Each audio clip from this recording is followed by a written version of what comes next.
Michael Shannon, welcome back. Oh my gosh, I love having you on the Tonight Show. Thanks for having me. Yeah, I think so. And this is your 14th appearance on our show. Wow. Yeah, we really love having you on the show. Thank you. Yeah, and you seem excited. I mean, are you so excited? Saint Michael Shannon. So it's like St. Patrick's Day. Are you celebrating St. Patrick's Day, Michael Shannon? No, I'm not. What? I'm sorry. I should be, I guess. But I was in Chicago over the weekend. They actually were celebrating on Saturday. I guess celebrating means just wandering mobs of drunk people, just stumbling all over each other. And I'm sure St. Patrick was looking down, his heart full of pride, swelling with pride. Yeah. Of all those drunk people. Yeah. So not a big fan of that holiday. Yeah, I mean, I don't know. And holidays in general, I'm not. I'm kind of a curmudgeon, basically. Yeah, sorry. Unbelievable. I'm sorry. No, don't apologize. I'll work on it. No, that's what makes you, you know? Yeah. You're different than me. And that's why we get along. Opposites attract. Oh, I'll tell you what we do have in common. What? We both celebrated our 50th birthday. Oh my God, really? Yeah, happy birthday to you. Happy birthday to you. Thank you. Does 50 mean anything different to you, or is 50 just a normal birthday to you? Well, everybody's saying, nowadays that 50 is the new 30 or something, right? Like, because everybody's living longer now. Yeah, they are. Because of all the medical technology, if you have access to it. But But 50 is the new 30, you think that? Do you feel like a 30-year-old? Well, I don't know. Or a 50-year-old who people are calling 30? I'm so preoccupied with so many other things that my own age, it doesn't tend to be one of them. But I was just doing this tour, and I was singing this song called Little America, an R.E.M. song, and the first line of the song is, I can't see myself at 30. And I was singing that every night. And sometimes I would preface it by saying, by the way, I'm 50. before I That's sing that interesting. line. Yeah. But when you're kind of younger, I guess you can't. 30 seems old, right? It does. But now, I was just with my sister last night in Chicago, and we were celebrating her 60th birthday. So Great. I was like, well, she's an ancient, That's the problem. The last time you're this tour that you're talking about, you're on tour. You're performing all of R.E.M.'s third album, was it? Yes, Fables of the Reconstruction. With Jason Narducy. Yeah, Jason Narducy. And you guys came on our show. Yes. And it was one of the best performances of this year. We loved it, and the audience loved it. Thank you so much for coming on. You crushed it. It was so good. I mean, I was real nervous. Were you really? I was, yeah. Because that was the first, we hadn't started the tour yet. So that was literally the first time I was performing in front of people since the last tour, yeah. Did we talk that show, or did you just perform? I just performed. So there was no coaxing me into it. Like the curtain. Yeah, it's like, hey, do you mind if we have a microphone here? Do you mind giving us a shot? Yeah. But you watched it and you got a little thumbs up from Mike Mills from R.E.M. He was very sweet, yes. He texted afterwards and he said, I'm just saying, that's unbelievable. He's a very, Mike Mills very was one of the sweet man. greatest. He's a legend.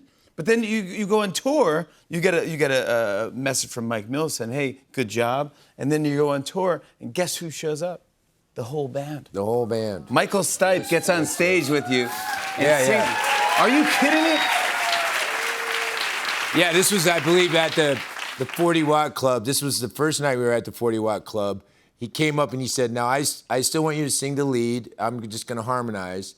And then Friday night, the second night, he came up and he said, tonight I'm taking the lead. I said, you go right ahead, Mr. Stipe. Is that right? Ahead. Yes, in Athens, Georgia. And then he sang with us here in New York, in Brooklyn, when we played Brooklyn Steel. Is he not one of the coolest people you've ever met? He really is. I mean, all four of them are. Yeah, they really are. But Michael, as a front man, as a lead singer, he's just very quiet. And just kind of talks very innocent. Yeah, He's very funny, but he's very just quiet like that. And then he'll just rage and go crazy. You're like, you just hulked out. What happened, dude? You were just so nice and quiet, and now he's in front of a crowd, and he's just amazing. Well, it's passion, The song he was singing when he sang with us was Pretty Persuasion, which is a song that means a great deal to him. And he said it really meant a lot to him to be singing it now in the current climate in which we live. So I think it's it's like so an anthem for him. So he was really powerful. I know how much you love REM, so it must have been unbelievable for you. But hey, Yes. this is good that you did it. If you didn't do that, this moment wouldn't have happened. So that's so cool. Yeah. The way life works, huh? Yeah, Well, yeah. And, I don't know. We're gonna do it again next year, so we'll see what happens. You are. Yeah, we're gonna do. I think we're gonna do Life's Rich pageant next year. I mean, I shouldn't be saying this. Maybe we haven't like made the tour schedule or anything. But at all the stops along the way, we would ask people if they So thought are you that was going a in good order idea. of albums? Yeah, well, it's just the 40th anniversary scenario contest. I would like to see Monster. I think that's my favorite album. That would be quite a few years. We'd have to keep this going to get to Monster. Because Six- we got Life's Rich 60's the pageant new- document. 60 is the new 40. Yeah, right. We got time, man. When I'm 70, I'll be doing the last album. Yeah. Exactly. We'll I'm still a be young. walker. We'll still be, it'll be amazing. Yeah. I want to talk about your movie, by the way. Eric LaRue, congratulations on this. This is your directorial debut. Yes, we sir. talked about this a couple times when you were on the show because you were getting into work on it. You dedicated a lot of your time. It's not easy to direct a film. Yes, and you make this much money. Yeah, you got to do it from love in your heart. That's Yes. the only reason to do it. There's Yes. no real other reason to do it and Yes. tell your story. Yeah. What did you find it difficult? I was so nervous about doing it. It was something I was always, I swore up and down I would never do it. It always looked too stressful to me. And then I did it, and it was one of the most satisfying things I've ever done. Really? I loved it to smithereens. I think you would be amazing to get directed by Michael Shannon. yeah. I've told you already. I loved. There's some shots. Jimmy, take it down. Really? Okay. No. Sorry. Okay, think about. Yeah. You remember that time your mother humiliated you in public? Okay, good. Are we rolling? Think about that. Yeah, are we Yeah, rolling? yeah, Yeah, I got this. I got this. Sorry. Good. And action. Okay, cut. I'm sorry. I just had. I was thinking of a joke earlier. That's amazing. It got directed by Michael Shannon. Yeah. That's fun. It was just as much fun as I thought it was. Was it? Yep. It was just as much fun as I thought it'd be. This film is it's pretty poignant, but it's also a very topical story, and it's tough, a tough story to tackle. It is. How do we set up this film? Well, I mean, in one sense, it's fairly straightforward. It's the parents of a boy, Eric LaRue, who commits a school shooting.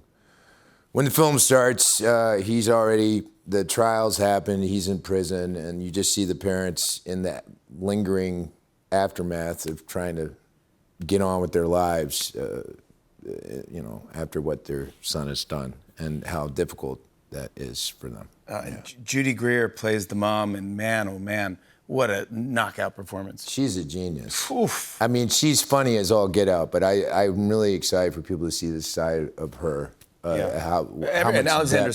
Skarsgård as well. But Yeah. it's just well performed all the way across. I want to show a clip. Here's a scene from Michael Shannon's film, Eric LaRue. Take a look at this.